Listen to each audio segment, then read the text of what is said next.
This video is an explainer of how the troll calendar works. The troll calendar consists of 7 platforms, with one of them oriented due north. There are 9 tiles on each platform for the troll to solve a Towers of Hanoi puzzle. Each of the 7 platforms has its own puzzle, and so the goal is to solve the puzzle, and when a puzzle is solved, things happen to determine the calculations of the calendar.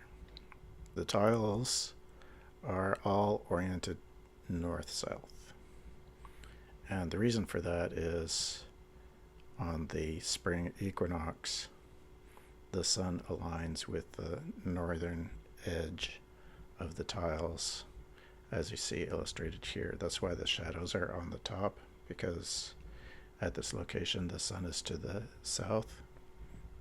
So from this view, north is on top, so the shadows point up. So in addition to the tiles, we see 8 stones. They are arranged on currently 2 different platforms. There are also a bunch of circles in the middle arranged in 2 rings. One has 29 positions and the other has 30 positions. Those are used to calculate the phase of the moon. One more thing, if you look at the top left, there's a little red dot that indicates the day of the week. The northernmost platform is Sunday, and going clockwise from there, you have Monday, Tuesday, Wednesday, Thursday, Friday, Saturday. So the image shown here shows Saturday. To kind of get an idea of the phase of the moon, what you do is you look at the black and the red dots that are on those rings in the middle. If they are both essentially in the same location, that's new moon. If they're on opposite sides of the troll, that's full moon. So the red dot moves 1 position each turn, and so the phase of the moon corresponds to the angle between the black dot and the red dot. So here we have waxing crescent. It's before quarter moon, and this is the configuration for January the 4th, 2024. It turns out there's a very simple algorithm for solving the Towers of Hanoi puzzle, and that is to number all the tiles from 1 to the number of tiles there are. In this case, there are 9 tiles on each platform. All the odd numbered tiles go in one direction, and the even numbered tiles go in the opposite direction. For the troll calendar, the troll's instructions are to move the largest tile that he can move that doesn't place it on top of a smaller tile. For the troll calendar, the odd numbered tiles go towards the center of the calendar, and the even numbered tiles go towards the outside. If moving in that direction takes it off the platform, it goes to the opposite end of the platform. When the troll wakes up, he looks at the platform directly in front of him.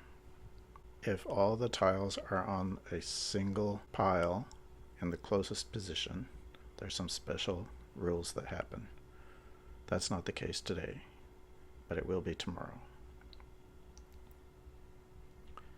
So when they're not on a single pile, he uses the rule of moving the largest tile that is movable. In this case, on this first platform, the largest tile cannot be moved because the smaller tile is in the way. So the smaller tile is moved, and the smaller tile is tile number 1, which moves towards the center, and that completes the puzzle. So that means tomorrow some special handling will happen. With the first platform complete, the troll moves on to the second platform going in a clockwise direction. So on this second platform, we see the largest tile on the right is tile number 3. That should go towards the center, which takes it off the platform, so it goes to the opposite end, and the tile there is smaller, so he cannot move that one. So he next considers the second largest tile, which is the center tile. That's also larger than the tile on the outermost position. So the tile to move is the smallest tile, and that gets moved on top of the tile with the arrow. On the next platform, the largest tile cannot be moved because there's a smaller tile there. The second largest tile can be moved though, so that gets moved to the outermost position.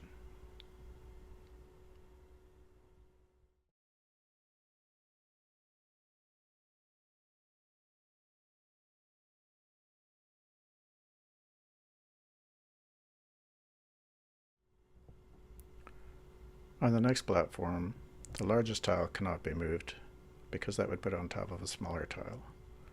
So moving on to the second largest tile, the direction that it needs to move is away from the center, which takes it off the platform over to the other end.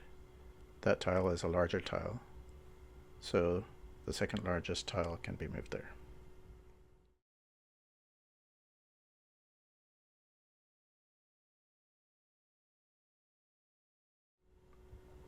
On the next platform, the largest tile cannot be moved because both other positions have smaller tiles.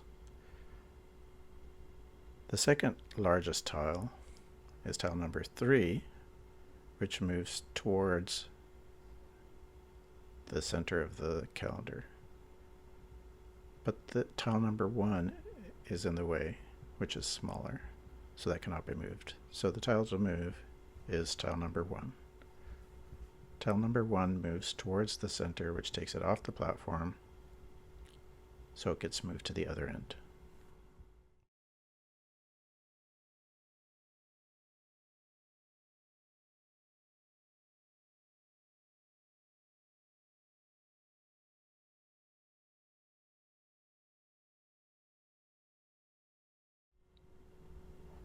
On the next platform, the largest tile cannot be moved. The second largest tile cannot be moved because there's also a smaller tile where it needs to go. So the tile that needs to move here is the smallest tile, which is in the center. It gets moved toward the center. On to the last platform. The last platform is the north platform. You can tell because the tiles are orthogonal to the platform. The largest tile cannot be moved because there's a smaller tile where it needs to go. The second largest tile is tile number 3. Tile number 3 is an odd number. It needs to go towards the center of the calendar.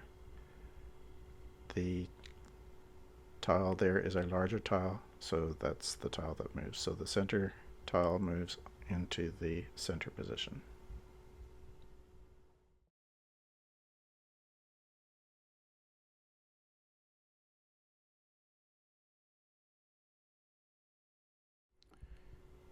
In the center of the calendar are 2 rings of stones. The outer ring has 30 positions and the inner ring has 29 positions. These are used to calculate the phase of the moon. In general, the yellow ladybug alternates between the outer ring and the inner ring. So the first approximation for the phase of the moon is 29.5 days. There are some adjustments that correct that, which will be explained later.